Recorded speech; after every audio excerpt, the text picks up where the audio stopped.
మత్తయి సువార్త 14వ అధ్యాయము 22వ వచనం నుండి చదువుకుందామండి. వెంటనే ఆ జనసమూహములను తాను పంపివేయినంతలో తన శిష్యులు దోణి ఎక్కి తనకంటే ముందుగా అద్దరికి వెళ్ళవలనని ఆయన వారిని బలవంతము చేసెను. ఆయన ఆ జనసమూహములను పంపివేసి ప్రార్థన చేయుటకు ఏకాంతముగా కొండ ఎక్కిపోయి సాయంకాలం అయినప్పుడు ఒంటరిగా ఉండెను. అప్పటి దోణి దరికి దూరముగా ఉండగా గాలి ఎదురైనందున అలల వలన కొట్టబడుచూ ఉండెను. ఈ వాక్లో మనం చూడగలుగుతాము, యేసు ప్రభు దాని ముందుగా మీరు చదివితే 5,000 మంది పురుషులు, అంటే స్త్రీలు పిల్లలు కలిపినప్పుడు ఇంచుమించు 20,000 మంది అంటారు. 20,000 మందికి కావాల్సిన ఆహారం 3 దినములు ఆ ఎడారిలో వారు దేవుని వాక్యము విన్న తర్వాత దేవుడు వారి పరిస్థితి, ఆత్మీయ జీవితం మాత్రం కాదు, శరీర అవసరతలు కూడా తీర్చే దేవుడు ఆ వారి బలహీనమైన పరిస్థితుల్లో ఎక్కడ కళ్ళు తిరిగి పడిపోతారా అనే పరిస్థితుల్లో వారికి ఆహారానికి మీ దగ్గర ఏముంది అన్నదప్పుడు 5 రొట్టెలు 2 చిన్న చేపలు. ఈ ఉదాహరణ మనకు బాగా తెలుసు. I'm not going much into it. కానీ అంత పరిస్థితి అయిన తర్వాత యేసు ప్రభు ఒక గొప్ప కార్యము చేసి, ఒక గొప్ప జయము చూసి, ఒక గొప్ప ఘనత కలిగిన తర్వాత వెంటనే హీఈస్ డిసపియరింగ్. మొదటిగా స్టార్ట్ ఫ్రమ్ దేర్. లైఫ్లో అనేక సార్లు ఇదిగోరా సాధించాను అన్నదప్పుడు, ఇదిగోరా చేరాను అన్నదప్పుడు, ఇదిగో నేను చేరవలసిన గమ్యానికి చేరాను, లేకపోతే చేయవలసిన ఇంత గొప్ప కార్యాన్ని చేశాను అన్న వెంటనే మనందరి జీవితంలో తుఫాన్లు వస్తాం కామన్. ఇప్పటికే మీరు అభిషేకించబడ్డారేమో. అభిషేకించబడిన వారిని అడుగుతాను, పోరాటాలు వచ్చాయా? Wonderful. That means the anointing is working. If there is no fight, if there is no storm, that means you are not anointed. యేసు ప్రభు కూడా అభిషేకించిన వెంటనే, పరిశుద్ధాత్మతో నింపబడిన వెంటనే ఎక్కడికి వెళ్ళాడు ఆయన? ఎడారిలోకి ఆత్మ ద్వారా తోలుకోబడ్డాడంట, అంతే, నడిపించబడ్డాడంట. దేనికి? శోధించబడతానికి. Right after the anointing there is always temptations, there is always a storm. Bible ఎక్కడన్నా చూడొచ్చు, ప్రతి గొప్ప కార్యము తర్వాత పరీక్ష ఉంటుంది. Are you really humble? Are you really prayerful? Are you really ready for the calling of God? ఈరోజు ఇక్కడ ఉన్న వారితో మాట్లాడుతున్నాడండి ప్రభు. నీ జీవితంలో వ్యక్తిగత ప్రార్థనా జీవితం ఉందా? ప్రార్థనా సమయం ఉందా? ఎందుకంటే మీకు శక్తిని ఇచ్చేది దేవుని సన్నిధిలో మీరు ప్రార్థన చేసి కనిపెట్టే సమయంలోనే దేవుడు శక్తిని ఇస్తాడు. ఇన్ఫ్యాక్ట్ ఇక్కడ యేసు ప్రభుని చూసినప్పుడు అంత గొప్ప కార్యము జరిగిన తర్వాత ఆయన అలా మాయమైపోయాడంట. ఆయన మాయమైపోవడంతో శిష్యులతో అంటున్నాడు, మీరు వెళ్ళి ఓడలో ఉండండి, మీరు ఓడ ఎక్కండి అయ్యా, మీరు వెళ్ళండి అయ్యా. కానీ ఆయన మాత్రం వ్యక్తిగతంగా కొండపైకి వెళ్ళాడంట. ఆయన మాత్రం వ్యక్తిగతంగా కొండపైకి వెళ్ళి ప్రార్థన చేసుకుంటున్నాడంట. ఈ వారంలో ఎంతసేపు ప్రార్థన చేశారు ఏకాంతంగా? ఎన్ని గంటలు ప్రార్థన చేశారు ఏకాంతంగా? ఎంతసేపు దేవుడు నీవు మాత్రమే సమయం గడిపారు? ఎంతసేపు మొబైల్ ఫోన్ పక్కన లేకుండా దేవుడు నువ్వు మాత్రం సమయం గడిపారు? చూసి నేను ఎప్పుడు పరీక్షించుకుంటా ఉంటా, మా టీంతో కూడా ఎప్పుడు చెప్తా ఉంటా, అయ్యా మనం ఎంత సేవ చేసాం ముఖ్యం కాదు, ఎంతసేపు ఇతరులకు బోధించాం ముఖ్యం కాదు, ఎంతసేపు ఎడిటింగ్ చేసావు, ఎంతసేపు ఆ పని చేసావు, ఎంతసేపు ఈ పని చేసావు ముఖ్యం కాదు, ఎంతసేపు దేవుడు నువ్వు సమయం వ్యక్తిగతంగా గడిపావో ముఖ్యం. మిగిలినంత లెక్కే లేదు. ఎందుకంటే ప్రభువా నేను ఆమోనమైన దెయ్యాలను పారదోలేదా? So what? స్వస్థతలు చేయలేదా? అద్భుతాలు చేయలేదా? So what? మీరెవరో నాకు తెలియదు అంటున్నాడు ప్రభు. ఈరోజు మనకి దేవునికి సంబంధం లేకుండా మనం ఎంత ప్రయాసపడినా, ఎంత దేవుని కొరకు దేవుని నామంలో చేసినా కూడా వ్యర్థమే. ఈరోజు దేవుడు మనకి ఇస్తున్న first point is the time with you and God. There is personal recharge, personal fellowship, personal relationship. ఈరోజు ఇక్కడ ఉన్నవారు మీరు పట్టించుకోవాలండి, దేవుడు మిమ్మల్ని వ్యక్తిగతంగా ఆయనతో సమయాన్ని కోరటానికి ఆశపడుతున్నాడు. ఇక్కడ యేసు ప్రభుని చూస్తున్నాము, ఆయనే అంత గొప్ప కార్యము చేసిన తర్వాత అక్కడ నుండి వెంటనే డిసప్పియర్ అయిపోయారంట. కారణం ఏంటి తెలుసా? యోహాను 6లో చదువుతా మీకు అర్థమవుతుంది. యోహాను 6లో ఏంటంటే సేమ్ ఉపమానం తెలియజేస్తూ, అక్కడ ఉన్నవారు ఆయన చేసిన అద్భుత కార్యాలను చూసి, ఆయన చేసిన ఘనమైన కార్యాలను చూసి ఆయన ప్రవక్త అని గుర్తెరిగారంట. ఓ రక్షకుడు అనుకుని ఉంటే బాగుండు, మెస్సయ్య అనుకుని ఉంటే బాగుండు. ప్రవక్త అని గుర్తెరిగి నెక్స్ట్ ఏం చేశారు తెలుసా? ఆయనని ఫోర్స్ఫుల్గా రాజుగా చేసేద్దాం అనుకున్నారంట. ఏంటంట? వారికి తినడానికి ఆహారము రొట్టె మొక్క ఇచ్చిన వెంటనే ఒక రొట్టె మొక్క తిన్నోడు రాజుని చేద్దాం అనుకున్నాడంట ఫోర్స్ఫుల్గా. ఆయన నిజముగా ఎవరిని గ్రహించలేదు, కానీ వారి అవసరత తీరిన దానికి వారికి రాజుని చేసేద్దాం అనుకున్నారు. వారు ఆయనని ఫోర్స్ఫుల్గా బలవంతముగా రాజుగా చేద్దాం అనుకున్నప్పుడు ఆయన అకస్మాత్తుగా అక్కడి నుండి పారిపోయాడంట. You see, after a great miracle, after a great act, after a great thing, మనం కూడా మన జీవితంలో మనుషులు మనం పొగిడేటప్పుడు ఏం చేస్తాం? సైలెంట్ అయిపోతామా? దాక్కుంటామా? లేకపోతే పొగడతాం మధ్యలో హలో హలో హలో హలో అంటామా? చాలా మందికి పాపం ఎవరన్నా గాలి కొట్టేవాళ్ళంటే పక్కనే ఉంటారంట, నా కొట్టు కొట్టు కొట్టు కొట్టు అన్నట్టు. జాగ్రత్త, ఎక్కువ గాలి కొట్టావా పైకి ఎగిరిపోతావు, లేకపోతే పేలిపోతావా?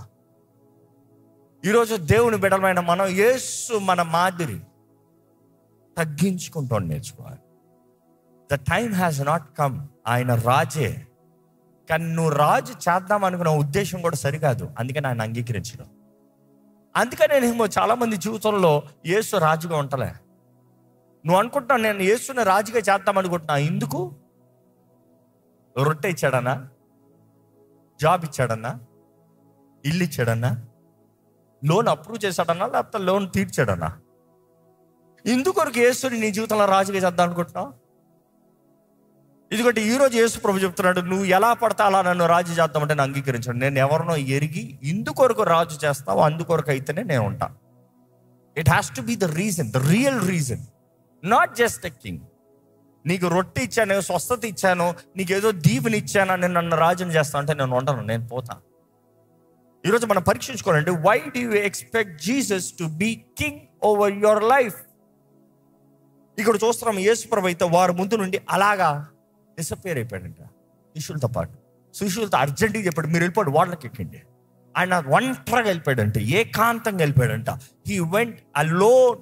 ఎక్కడ 22వ వచనం చదువుతామండి. వెంటనే జనసమూహములను తాను పంపివేయినంతలో తన శిష్యులు దోణి ఎక్కి తనకంటే ముందుగా అద్దరికి వెళ్ళవల్లని ఆయన వారిని బలవంతము చేసెను. ఆయన ఆ జనసమూహములను పంపివేసి ప్రార్థించుటకును ఏకాంతముగా కొండ ఎక్కిపోయి, వెంటనే ఆ మాట చూస్తున్నాం, వెంటనే ఆయన ఏకాంతంగా కొండ మీదకి వెళ్ళి, కంటిన్యూ ప్లీజ్. సాయంకాలం అయినప్పుడు ఒంటరిగా ఉండెను. సాయంకాలం అయినప్పుడు ఒంటరిగా ఉండెను. ఇంచుమించు సమయం చెప్తారు, ఇంచుమించు 4, 5, 6 అయింది. ఆ రోజు మారిపోయింది, ఎందుకంటే హీబ్రూ క్యాలెండర్ ప్రకారం. సో ఇంచుమించు 4 to 5 హీస్ అలోన్. అక్కడ నుండి ఆయన ఏకాంతంగా ఒంటరిగా ప్రార్థన చేసుకుంటున్నాడంట. శిష్యుల్ని మీరు వెళ్ళిపోండి అన్నాడంట. వారు వాడ ఎక్కారు, దోణి ఎక్కారంట. ఆ గలిలీ సముద్రాన్ని ఒక్కవైపు నుండి ఇంకో వైపు వెళ్ళాలంటే 1 గంట అండి. ఈరోజు మోటార్ బోట్లు అయితే, లేకపోతే ఇంకా ఫాస్ట్ కూడా అయిపోవచ్చు, 15-20 minutes కూడా హై స్పీడ్లో వెళ్ళిపోవచ్చు.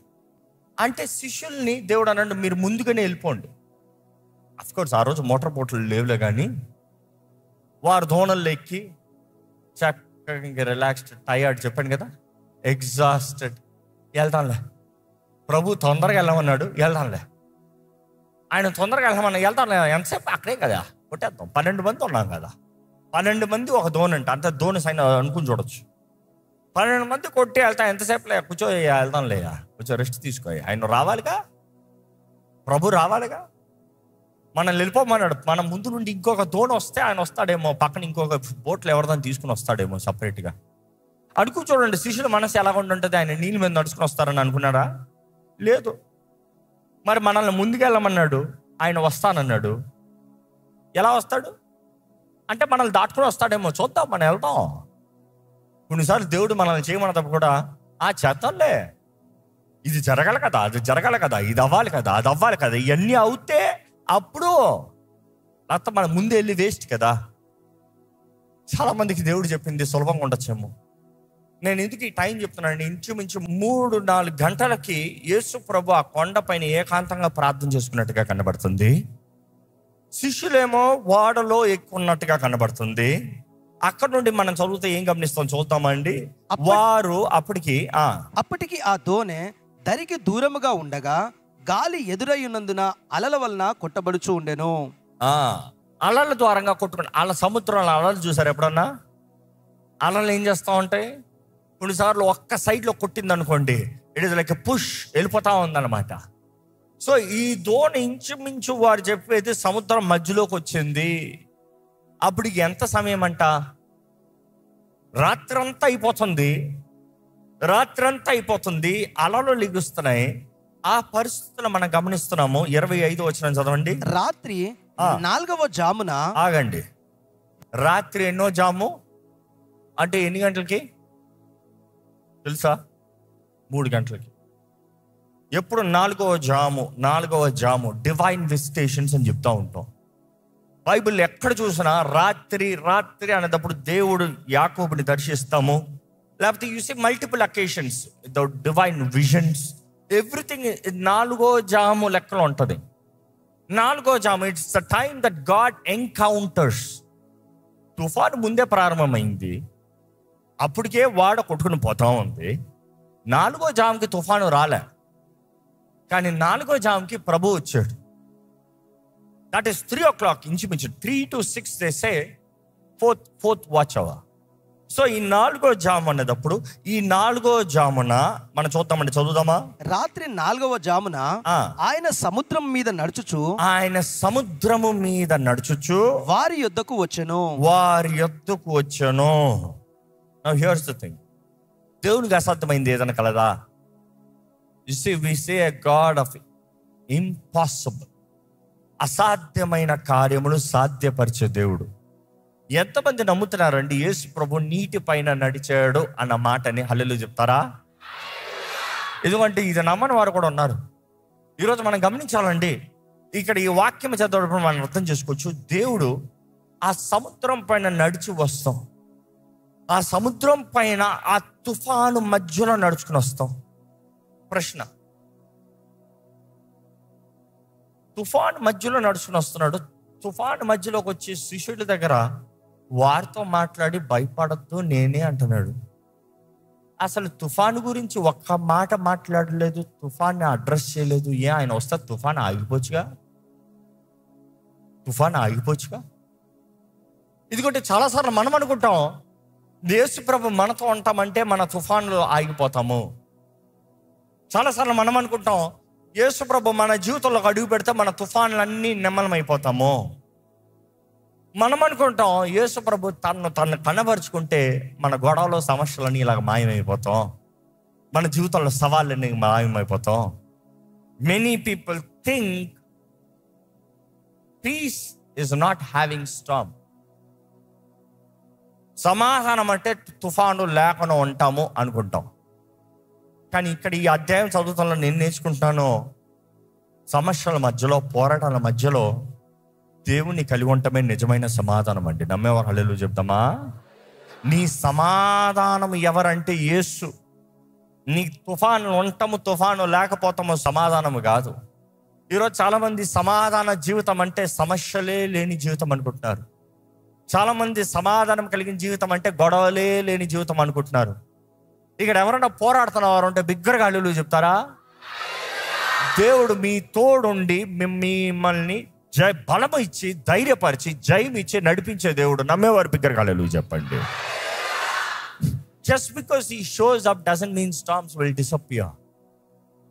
ఇక్కడ మనం చూస్తున్నాము తుఫాను మధ్యలో ఆ కెరటాలు గట్టిగా కొడుతూ, అలలు కొడుతూ, వారు ఆ సముద్రంలో ఆ వాడలో ఊగిపోతూ, ఇంకొక సువార్తలో చూస్తారు they were trying to manage అంట. They were trying to manage the boat. మునిగిపోకనా, కొట్టుకోపోకనా, అటు ఇటు జారిపోకనా. ఒకసారి ఇల్లుస్ట్రేషన్ అనుకుని చూద్దాం. అర్ధరాత్రి 3 గంటల సమయము, తుఫాను, పెద్ద వర్షము, అలలు కొడుతూనే ఉన్నాయి. ఇంకో జాలర్లు అందరూ రే పట్టుకోడ్రా. అందులో ట్యాక్స్ కలెక్టర్ కూడా ఉన్నాడు, అందులో మిగతా వారు కూడా ఉన్నారు. అందరు జాలర్లే కాదు, అందరు కలిసి పట్టుకో, ఇది ఎట్లా ఇట్లా.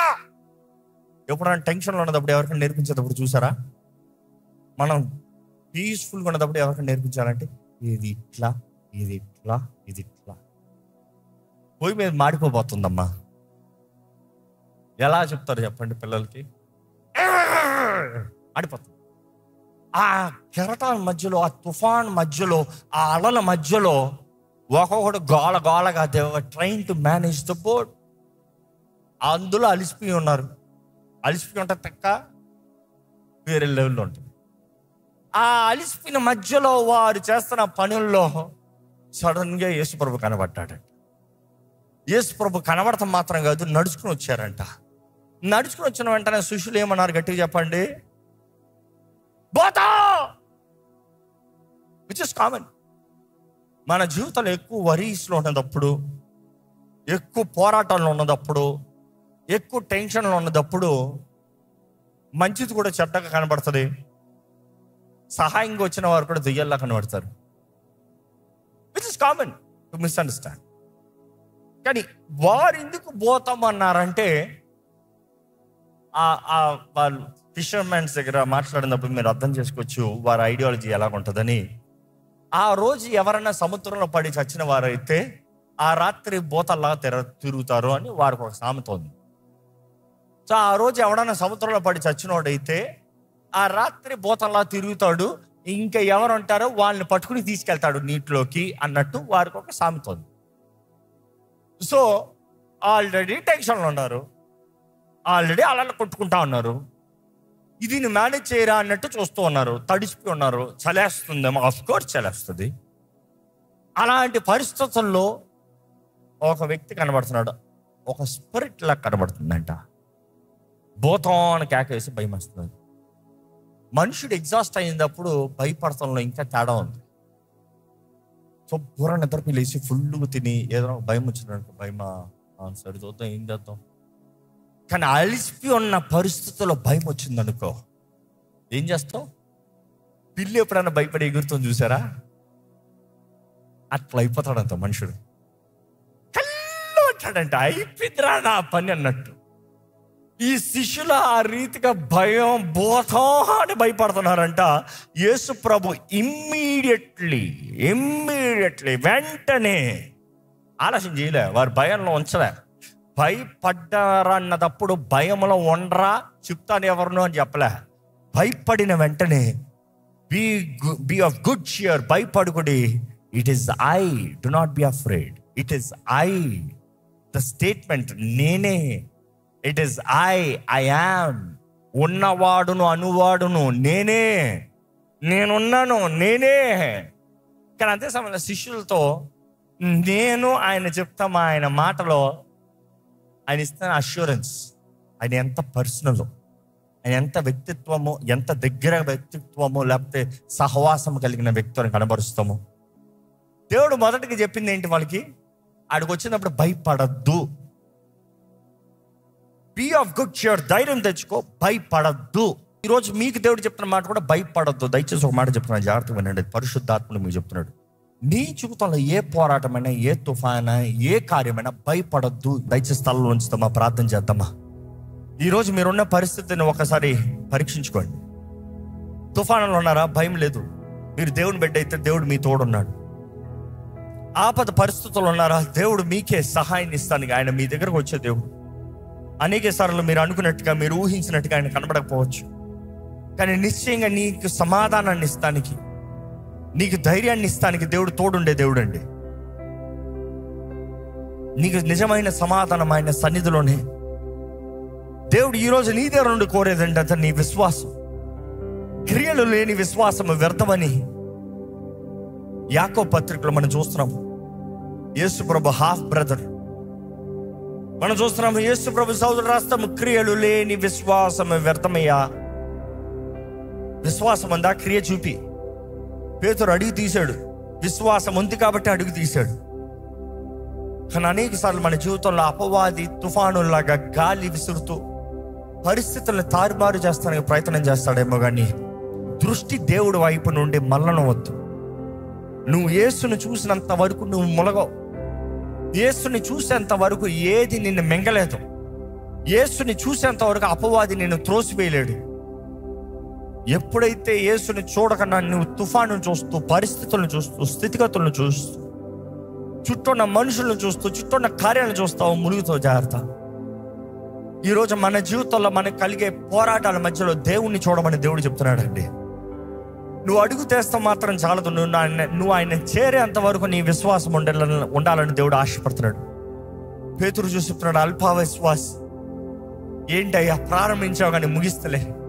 ఈరోజు దేవుడు నిన్ను చూసి చెప్పాలా, దేవుని వైపు చూడండి. నువ్వు మునిగిపోతావు సాగినప్పుడు దేవుని వైపు చూడు, ఆయన సహాయాన్ని అడుగు. ఆయన చేయి చాపడానికి సిద్ధంగా ఉన్నాడు. దేవుడు ఆశపడేది నువ్వు లెగాలని, నువ్వు నడవాలని, నువ్వు పోరాడాలని, నీ పరుగు నువ్వు కడముట్టించాలని.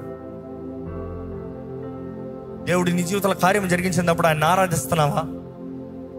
మీ జీవితంలో ఇప్పటికే దేవుడు మీకు ఇచ్చిన జయాలకి, మీకు ఇచ్చిన సమాధానానికి దేవునికి వందనాలు చెప్తున్నారా?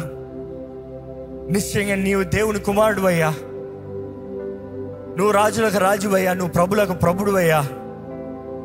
నీ కార్యాలు ఘనమైనవి అయ్యా, నీ శక్తి ఎంతో ఘనమైంది ప్రభువా. ఈరోజు దేవుడు ఆశపడుతున్నాడండి నీ జీవితంలో నీకు ఒక గొప్ప అనుభూతితో నీవు ఆయన కార్యాలని రుచి చూడాలని, నీ జీవితంలో నీవు సాక్ష్యం అవ్వాలి. నా తోడు దేవుడు ఉన్నాడు, నేను భయపడను. నా జీవితంలో దేవుడు నా జీవితంలో నా ద్వారంగా కార్యము జరిగిస్తాడు, జరిగించాడు అన్న సాక్ష్యం నీ దగ్గర నుండి రావాలి.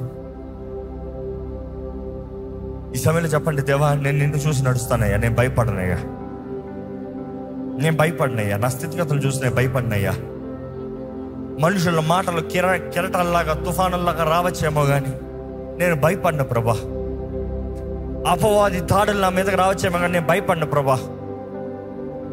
నా జీవితం అర్థం కాని పరిస్థితుల్లో ఎటువంటి స్థితుల్లో నేను ఉన్నా కూడా, in all the mist of the tensions, worries, I will look unto you Lord. నీ వైపు చూస్తే నేను నడుస్తానయ్యా. ఇంతవరకు నడిపించిన దేవుడు అంతవరకు నువ్వు నడిపించగలిగిన దేవుడు అయ్యా. ప్రభా నీకు అసాధ్యమైంది ఏది లేదని నేను నమ్ముచున్నాను ప్రభా. నా జీవితాన్ని స్థిరపరచు, నా జీవితాన్ని బలపరచు ప్రభా. నీతో నన్ను ఎల్లప్పుడూ ఉంచయ్యా, నీతో నన్ను ఎల్లప్పుడూ ఉంచయ్యా. అడగండి దేవుడిని, యథార్థంగా అడగండి, నీ సహాయం నాకు దయచేయ్యా. నా ఆపదలో నా దగ్గరికి వచ్చే దేవుడు అయ్యా, నమ్ముతున్నానయ్యా, నన్ను విడిచిపెట్టగయ్యా. నీ ప్రేమ నన్ను పట్టుకునే ప్రేమ, నీ ప్రేమ నన్ను హత్తుకునే ప్రేమ దేవ నన్ను విడిచిపెట్టద్దయ్యా.